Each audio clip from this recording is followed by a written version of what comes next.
How much money do you need for your private financing deal? That's today's video. Let's dive in.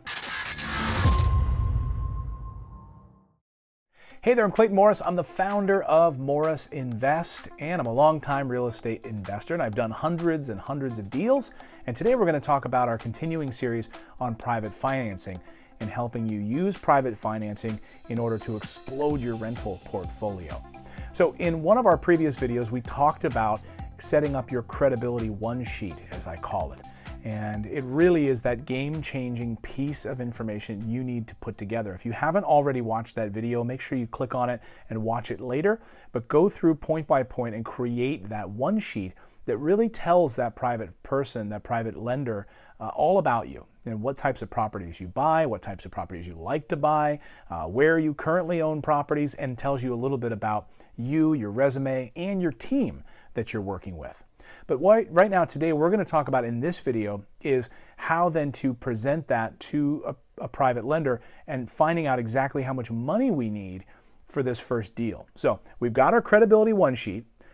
Now we also have the opportunity.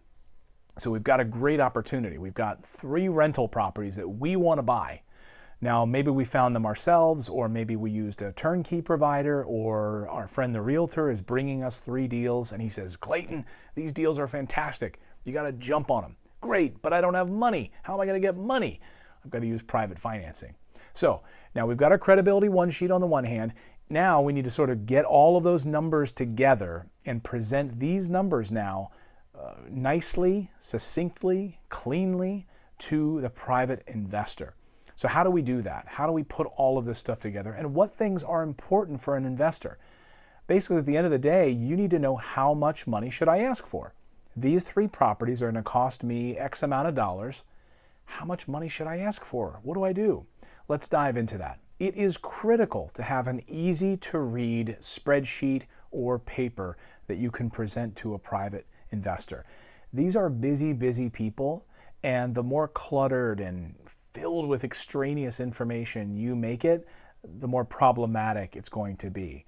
So create a really nice, clean spreadsheet that shows the costs and the breakdown. I'm going to get into each of those columns in a second, but I just want to reiterate once again, keep it nice, keep it clean, keep it simple. These people are busy, they want to help you, but they don't want to read a novel. Lenders will often say that the thing that turns down applications the most is extraneous information, too much information, or overstating and basically lying about the potential profit of the property or properties in question. So it's very important to not overstate what you think you can make off of this property, sort of pie in the sky numbers, or missing numbers. You know, if a lender looks at it and he says, well, why did you not include that number? Why did you miss that? Where are the taxes? You didn't include taxes? You didn't include potential rent? Missing those things is a sure way of getting that application denied. So don't avoid those things. But here are the things you want to make sure you're including on your spreadsheet. Number 1, acquisition costs. So how much is it going to cost me to acquire this property? Simple, right? The next thing, rehab costs. Is it in perfect condition, or am I going to have to spend $10,000 to $20,000 to get it rehabbed? You don't know the answer to that? Well, that's why you call a contractor. Have 2 or 3 contractors walk the property and see how much it's going to cost to rehab that property.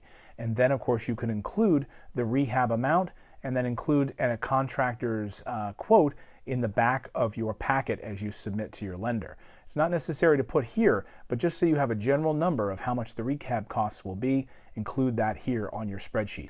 You can also break down your financing costs. If you are presenting this and you would like to borrow at 5% interest or 6% interest or 7% interest, and you feel pretty confident that that's your number, you're presenting the terms of this deal, you would like to take out a loan for 5 years, 10 years, and the costs associated with that are 5% interest, 6% interest, 7% interest. Put those financing costs down in your spreadsheet. Very, very important. Marketing costs, that's another big one. So flyers that you might print out, advertising. What are those marketing costs associated with this property? Again, that's probably for flippers, but you might be wanting to take into account the amount of time it would take you to market the property for rental too. So add in all the costs that you can think of into this matrix. Then you also want to include sales costs. Now, I'm not a flipper, so this is totally irrelevant for me as a sales cost, but if you are flipping a property and you're trying to get private money, sales costs are where people make the biggest mistakes. They either totally misrepresent the number, and this gets an application denied. Why? They don't take into account things like a county transfer tax or, holding costs, pulling permits, all sorts of extra things that can accrue by having to sell the property. When you're selling the property with a realtor, what are those commissions look like? What is that transfer tax going to be? Is there a certificate of occupancy? Like in the state of New Jersey, you have to go to the county or the city and have the fire department come out and check your smoke detectors. And you have to pay them $150. And then you have to have the inspector for the city come out and say that it's potentially habitable. Great, then they're going to sign off on it with a certificate of occupancy. That's $500. So those costs can add up, and if you don't include them, it looks like you're lying or trying to mislead or misrepresent the deal. So include those things where they need to be included. And then finally, at the end, you want to tie it up in plain English. So you've got everything broken down on a spreadsheet, and then simply put it together, wrap it up with a nice little bow, and summarize exactly what this deal is. I'd like to acquire these 3 rental properties in this particular market with this type of return. It's going to take us 6 to 8 weeks, according to the 2 or 3 contractors we interviewed to do the rehab work on this property. It will generate this amount of income for us, and we're planning on holding it for 12 months before we refinance the property. So they're lending you a short-term loan, or we would like to hold it for 15 years. So they're going to give you a 15-year loan. But summarize it. The bottom line is have a nice little summary page, because no one's just going to want to look at bullet points on a list because it doesn't make sense to some people. They'll say, what is this deal? What is it? I don't understand it. Explain it to me in that elevator pitch. And in that summary page, as you're breaking down all of those costs, you want to make sure that you have the private financer right there in that column, because they are the person at the first line should be paid first. So that rent check comes in, they're going to get paid first, then your profit is underneath that. Make sure that that is the top thing on the list. They are paid first before you put any money at all in your pocket. So there you go. That's how you really want to analyze a deal and present it to your private lender. That way they can look at that, make an educated assessment of it, see that the returns make sense. Don't hide any numbers. Keep everything out there in plain view and summarize everything so that they can digest it. And make sure then that really shows you how much money you're going to need in order to do this deal, in order to accomplish and buy these 3 particular rental properties.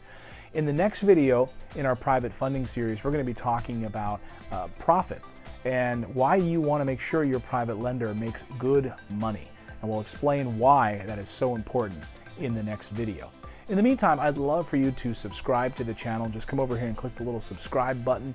We have many videos that are not related to private financing that you may want to check out as well here on the channel. We publish multiple times a week, all in an effort to help you go out there and take action and become a real estate investor and make passive income. We'll see you next time, everyone.